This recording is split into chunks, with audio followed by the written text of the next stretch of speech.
और नोटबंदी में जो काला धन मिलेगा उस देश के लोगों को हम 15-15 लाख खाते में देंगे। सरकार का ये भी काम आपको बताना चाहिए। भारतीय जनता पार्टी की जहां रैली होती है, जहां एसी गाड़ी और पानी, बिस्लरी पानी और 5-5 रुपया देकर के रैलियों में लाया जाता है, और वही भारतीय जनता पार्टी के बागेश्वर बाबा को ठिका लिया था, जो अपने आप को पहलवान बेटियां कहती है, आज यहाँ इंसाफ मांगने आई है। लेकिन उन बेटियों के लिए मैं कहना चाहता हूँ मेरे भाई, जिन बेटियां को आज तक हाथरस में न्याय नहीं मिला, कानपुर देहात में न्याय नहीं मिला, आपको हरियाणा के अंदर देहात न्याय नहीं मिला, हम उन बेटियों के लिए भी कहूँगा, इनके लिए तो आज हम इतने लोग खड़े हो गए हैं, आज एक सक्षम और संपन्न आज आप यहाँ देख रहे हैं आंदोलन, बिल्कुल मैं इसके समर्थन में भी हूँ, लेकिन हम उनके भी समर्थन में हूँ जिनकी आवाज़ें न मीडिया उठाती है, न गोदी मीडिया के लोग उठाते हैं, और न पुलिस आज तक FIR की है। हम उन बेटियों की आवाज़ भी यहाँ बुलंद करना चाहेंगे जिन्होंने आज तक बरसों तक उम्मीद लगा करके बैठी, इन्हें न्याय नहीं मिला है। जांच का दूध और पानी का पानी हो गया। आप जांच कहाँ करा रहे हैं? मैं उन बेटियों के लिए भी आया हूँ जिन्हें अब तक इंसाफ नहीं मिला है। आज हम जिनके समर्थन में आए हैं, बिल्कुल हम अपने दिल के गहराइयों से ही नहीं, बिल्कुल इनकलाबी संकेत देख रहा हूं सरकार को, क्रांति का संकेत दे रहा हूं, समर्थन का। लेकिन साथ साथ मैं उन बेटियों के लिए भी इंसाफ मांगना चाहता हूं जो हाथरस के अंदर आज भी आशा लगाए बैठी है, आज भी हिसार की बेटी, आज भी कानपुर देहात की बेटी उम्मीद लगाए बैठी है गृह मंत्री से कि गृह मंत्री जी, प्रधानमंत्री जी, आपने नारा दिया था इस देश में, जब सरकार बनाने से पहले, जब कांग्रेस पार्टी के यहाँ सरकार थी, तो आपने कहा था कि इस देश की बेटियां सुरक्षित नहीं है, इस देश की बेटियों को गर्भ में मारा जाता है, बेटी पढ़ाओ बेटी बचाओ का आपने नारा दिया था। लेकिन आज तो अफसोस की बात है, चिंता की बात है कि आज जो बेटियां इस देश का मान सम्मान बढ़ाई है, आज इस देश में जो बेटियां जो राष्ट्रीय पदक दिलवाई है, अंतर्राष्ट्रीय खेल में एक ओलंपिक में खड़ा होकर के भारत को गौरव बढ़ाई है, जो अपने आप को पहलवान बेटियां कहती है, आज यहाँ इंसाफ मांगने आई है। लेकिन उन बेटियों के लिए मैं कहना चाहता हूँ मेरे भाई, जिन बेटियां को आज तक हाथरस में न्याय नहीं मिला, कानपुर देहात में न्याय नहीं मिला, आपको हरियाणा के अंदर देहात न्याय नहीं मिला, हम उन बेटियों के लिए भी कहूँगा, इनके लिए तो आज हम इतने लोग खड़े हो गए हैं, आज एक सक्षम और संपन्न आज आप यहाँ देख रहे हैं आंदोलन, बिल्कुल मैं इसके समर्थन में भी हूँ, लेकिन हम उनके भी समर्थन में हूँ जिनकी आवाज़ें न मीडिया उठाती है, न गोदी मीडिया के लोग उठाते हैं, और न पुलिस आज तक FIR की है। हम उन बेटियों की आवाज़ भी यहाँ बुलंद करना चाहेंगे जिन्होंने आज तक बरसों तक उम्मीद लगा करके बैठी, इन्हें न्याय नहीं मिला है। न्यायपालिका में जाने के बाद भी इस देश की जो खास करके जो न्यायपालिका है, जो जज बहाल हुए हैं, एक जाति विशेष का सुप्रीम कोर्ट है। इस देश का जो न्याय व्यवस्था है एक जाति विशेष का है, जहाँ आज तक न्याय नहीं मिला। मैं जिस बिहार से आता हूँ, पता कर लीजिए, आज न्याय उसी कुर्सी पर है। उसी राज्य में पहले एक बाथे का नरसंहार हुआ, जहाँ 68 लोगों को, दलितों को काट दिया गया, गर्भ में पल रहे बच्चों को मार दिया गया, मिटा दिया गया, जहां पर एक भी दरिंदों पर कार्रवाई नहीं हुई, FIR होने के बाद भी कोर्ट ने सजा नहीं दे सका।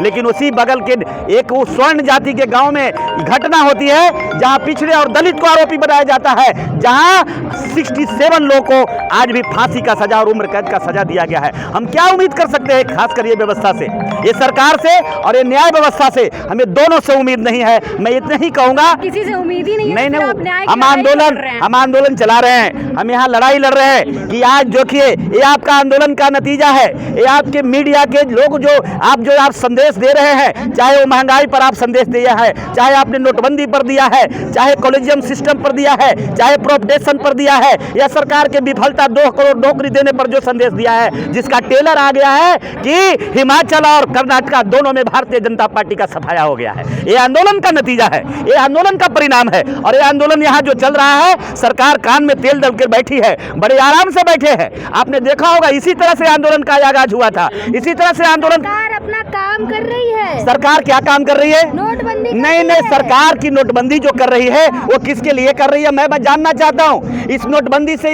इस देश में किसको लाभ हो रहा है? नोटबंदी तो आपने पिछले 2 साल पहले भी किया था, और नोटबंदी के आपने कहा था कि काला धन भी लाऊंगा, नोटबंदी भी आऊंगा, और नोटबंदी में जो काला धन मिलेगा उस देश के लोगों को हम 15-15 15-15 लाख खाते में देंगे। सरकार का ये भी काम आपको बताना चाहिए कि क्या 15-15 लाख रुपए चला गया? ज्यादा हो गया इसलिए तो सर्कुलेशन से नहीं, करप्शन किसने किया? आज आप बताइए कितनी शर्म की बात है कि आज जो व्यक्ति जो आज जब जिसके समर्थन में आए हैं, आज ब्रजभूषण शरण कहते हैं कि मेडल लौटाए हो, राशि भी लौटा दो। बड़ी अफसोस की बात है, बड़ी दुख की बात है। नौकरशाहों को खासकर मैं कहना चाहता हूँ। और जी 15 रुपए की मेडल की नाम बात कही जा रही है। ये कितनी चिंता की बात है, कितने दुख की बात है कि बेटियां या जो भी खिलाड़ी है अपने ओलंपिक में खून पसीने से सींचकर देश का गौरव बढ़ाता है, देश का मान सम्मान बढ़ाता है और वो मेडल लेकर के आता है। वो मेडल का तुलना एक पैसे से की जा रही है और लौटाने से किया जा रहा है, सम्मान वापस करने से किया जा रहा है। इससे बड़ी शर्म इस देश में बात क्या हो सकती है? वो तो कहते हैं जांच करा लो, प्रशासन कह रहा है जांच करा लो। जांच का दूध और पानी का पानी हो गया। आप जांच कहाँ करा रहे हैं? जांच कराते तो आप बताओ, एक छोटे से अपराध होता है, एक छोटे से घटना होती है, एक छोटे से एक्सीडेंट का घटना होता है, बिल्कुल राक्षस की तरह पुलिस पकड़ करके उस पर हमला करती है और उसको जेल के अंदर बंद करती है। पॉस्को एक्ट आपने लगाया है, आपने जो एक्ट लगाया है, आपने जो आईपीसी लगाया है, इसका भी आप कानून का समाधान है कि देश की जनता इकट्ठा होकर के भाव जिस तरह से कर्नाटक और हिमाचल को खत्म किया है, उसी तरह से सत्ता को हटाइए। ये बिल्कुल जन विरोधी सत्ता है। ये देश अगर तो रहे हैं कि मोदी अमित शाह कहें तो मैं अभी इस्तीफा दे दूं। नहीं, मोदी अमित शाह कौन होते हैं? मोदी अमित शाह प्रधानमंत्री हैं, वो इलेक्टेड पर्सन हैं। भारत की जनता ने आज यहाँ खड़े हैं, आज पूरे देश के सारे संगठन के लोग, पॉलिटिकल पार्टी के लोग, एनजीओ के लोग, समाज सेवी लोग, बुद्धिजीवी लोग, शिक्षाविद लोग आज आकर के इनको समर्थन दे रहे हैं और न्याय मांग रहे हैं। लेकिन कहाँ है आप सुन रहे हैं? किसान आंदोलन, इस मंच से राजनीति हो रही है। नहीं, कैसी राजनीति की बात है? अगर राजनीति हो रही है तो आपने इस आंदोलन की शुरुआत होने से पहले ही इस राजनीति को खत्म कर देना चाहिए था। आप जेल के अंदर बंद कर दीजिए, राजनीति क्यों होगा? कहाँ जा रहे हैं खिलाड़ी? नहीं, कितना दिन में आप मुझे बताइए, कितना दिन में आपको कितना समय लगा यहाँ क्या शिक्षा मंत्री को जेल में बंद करने में, यहाँ के सिसोदिया को बंद करने में आपने कितना समय लगाया? आप मुझे बताइए, लालू यादव को जेल में बंद करने में कितना समय आपने लगाया? आप बताइए। नहीं लगाया आपने, बिल्कुल नहीं। सीबीआई के अदालत में सीबीआई के अदालत में निर्णय होते ही आपने हथकड़ी लगाया। लेकिन पोस्को एक्ट जिसमें लगाया है, बेटियों का इज्जत जिसने तार किया है। बाहुबली है, यूपी से बुलडोजर चलता है। नहीं, बुलडोजर चला दें, बुलडोजर चलाने का गम नहीं है। बुलडोजर का जिसको गम होता वो जंतर मंतर में आकर आपके आंदोलन में खड़ा नहीं होता। ब्रजभूषण जी यूपी से हैं, योगी जी भी यूपी से। तो ये जोगी जी का बाप का देश नहीं है, ब्रजभूषण का बाप का देश नहीं है। ये भारत बाबा साहब अम्बेडकर का संविधान का देश है। हम संवैधानिक तरीके से इसी तरह से लड़ करके इनके पाप के लंका को हम जलाने का काम करेंगे। माफियों पे बुलडोजर चल ये तो बिल्कुल, अरे हम कैसे आशा कर सकते हैं? आप जिस व्यक्ति से हम न्याय की गुहार कर रहे हैं वो व्यक्ति खुद, आप गुजरात का रिकॉर्ड निकालिए कि अनगिनत मुकदमा है और भारत का गृह मंत्री तड़ीपार है। तड़ीपार आदमी भारत का गृह मंत्री है, उस व्यक्ति से हम इंसाफ मांग रहे हैं। नहीं, जनता ने तो चुना है, ठीक है, में उखाड़ेगी भी जनता 24 में इनको समाप्त कर देगी, सजा देगी इन्हें, बिल्कुल इनकी समाप्ति।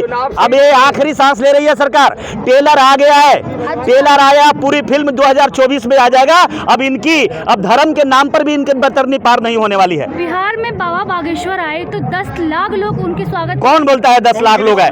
आप मुझे बताइए, इस देश में जब 2 किलो 4 किलो अनाज पर जब वोट बिक जाता है तो बागेश्वर बाबा जो आए थे वो बागेश्वर बाबा के लिए लोग नहीं आए थे, 500 रुपया लेकर के आए थे, आयोजक ने किया था। और ये भारतीय जनता पार्टी की स्ट्रेटजी थी। आप पता लगा लीजिए, आज भी जो भारतीय जनता पार्टी की जहां रैली होती है, जहां एसी गाड़ी और पानी, बिस्लरी पानी और 500 रुपया देकर के रैलियों में लाया जाता है। और वही भारतीय जनता पार्टी के बागेश्वर बाबा को ठिका लिया था। और नहीं, मनोज तिवारी कौन था? मनोज तिवारी नहीं, इस तरह की डाटा देश के सामने है। ये डाटा मैं बताता हूँ आपको कि डाटा मैं नहीं दे रहा हूँ, ये देश का सच्चाई है। मुझे बताइए, आप मुझे बताइए, जब देश की जनता डिमांड करती है कि हमें आपको ईवीएम से वोट नहीं कराना है, देश की सरकार क्यों करा रही है? देश की जनता ने कहा एक लोकतांत्रिक सरकार। भाजपा के नेता चरण स्पष्ट कर रहे हैं और आप ऐसी बात नहीं, भाजपा का नेता भगवान नहीं है, हमारे भाग्य विधाता नहीं है। भारतीय जनता पार्टी एक पॉलिटिकल पार्टी है। ऐसे हजारों सैकड़ों पार्टियां यहाँ रजिस्टर्ड है, उसी पार्टी की श्रेणी में है। आप सत्ता में आ गए हैं तो सत्ता में आप नशे में चूर मत होइए। नहीं, चमत्कारी बाबा है, चमत्कार हमें तो होते नहीं दिखा। कर्नाटक में चमत्कार क्यों नहीं हुआ? चमत्कार हिमाचल में नहीं हुआ, चमत्कार कर्नाटक में नहीं हुआ, कहाँ? नहीं, चमत्कार कौन सा हुआ? बिहार में इनका खाता भी नहीं खुलने वाला है। बिहार में महागठबंधन मजबूत है और इनकी अब शुरुआत हो गई है। बिहार पार्टियां हिल गई बागेश्वर नहीं, बाबा से कोई नहीं हिलने वाला है। अब मुझे सुनिए, बाबा के गुरु से नहीं हिल सका। बाबा के गुरु आज भी जेल के अंदर बंद है, तो बागेश्वर क्या हिला देगा? ढोंगी बाबा है, ढोंग पर, अंधश्रद्धा पर, पाखंड पर खड़ा है। बिल्कुल हम इसका समर्थन नहीं करते हैं। मैं आज भी मैं कहता हूं, आप पत्रकार मित्रों से मैं कहना चाहता हूं खास करके कि पत्रकार बहने, आप बिल्कुल जो बाबा का परिणाम आया है आज तक, बाबा का जो आज तक रिजल्ट आया है, बाबा ने आज तक जो कारनामा दिखाया किसी से छिपा हुआ नहीं है। बाबा का परिणाम आपके सामने राम रहीम है, आसाराम बापू है। बाबा का परिणाम राम रहीम है, बाबा का परिणाम कांची कमकोटी के शंकराचार्य है। निकालिए, आप निकाल लीजिए कोई भी बाबा सामने आया, और ये भी बाबा समय आएगा तो इनकी भी चिट्ठा खोलकर जेल डाला जाएगा। नहीं, मुझे क्या फर्क पड़ता है? हम तो आज भी एक पैर रेल और एक पैर जेल की बात करते हैं। हम आज भी जेल में जाने के लिए तैयार हैं। हम जानते हैं, हम बाबू जगदेव प्रसाद की उस धरती से, जिन्होंने कहा था कि पहला जो व्यक्ति होगा वो गोली खाएगा, दूसरा पीढ़ी होगा जो जेल जाएगा, और नहीं, कोई फर्क नहीं पड़ता। उनके चमत्कार का अगर भस्म कर रहे, स्वामी प्रसाद मौर्य को भस्म कर देना चाहिए था, राजेंद्र पाल गौतम को भस्म करना चाहिए था, बिहार के शिक्षा मंत्री चंद्रशेखर यादव को भस्म करना चाहिए था। नहीं, हिंदू राष्ट्र न है और न बनेगा। बिल्कुल ये गुमराह, ये धोखा देने वाली बात है। बिहार जब जब करवट लेता है, देश बदलता है, आपको मालूम है, याद कर लीजिए। बिल्कुल बिहार से हिंदू राष्ट्र नहीं बनने वाला है। बिहार में लालू और नीतीश गठबंधन मजबूत है, महागठबंधन की सरकार बनेगी, और इनका समाप्ति का, इनके दिन अपने गिन ले। अब ये 4 दिन बचे हुए, 2-4 दिन इनके बचे हैं। ये बिल्कुल नरेंद्र मोदी जी से कह रहा हूँ कि 2-4 दिन बचे, जितना मौज करना है, घूमना है, जाइए अमेरिका जापान का आखिरी यात्रा कर लीजिए। आपका समाप्ति का दिन आ रहा है। प्रधानमंत्री को चैलेंज कर रहे हैं। बिल्कुल चैलेंज होगा। देश के लोकतंत्र में एक प्रधानमंत्री से भी बड़े, हम तो पहले आते आते मैंने टिप्पणी किया था न्यायपालिका पर कि न्यायपालिका जो खास करके बैठा है वो संरक्षण दे रहा है। न्यायपालिका दलित, पिछड़ा, अकलियत, पसमानदा के लोग अगर मैदान में आता है, कोई एक मुकदमा भी लेकर के आता है, तो इसको खारिज कर दिया जाता है। क्या बिहार की सरकार नहीं है? जो बिहार की सरकार नहीं है, जो इलेक्टेड है, लोकतांत्रिक सरकार नहीं है, जिन्होंने अपनी पूरी रीति के साथ पूरी कानूनन तरीके से जातीय जनगणना कराने का काम शुरू किया था, लेकिन सुप्रीम कोर्ट और हाई कोर्ट दोनों ने उन्हें रोक लगा करके यह तय कर दिया कि देश की जो न्यायपालिका है ये पिछड़े, अकलियत, कमजोर वर्ग के लोगों के लिए नहीं है, जाति विशेष लोगों का न्यायपालिका है। क्लियर?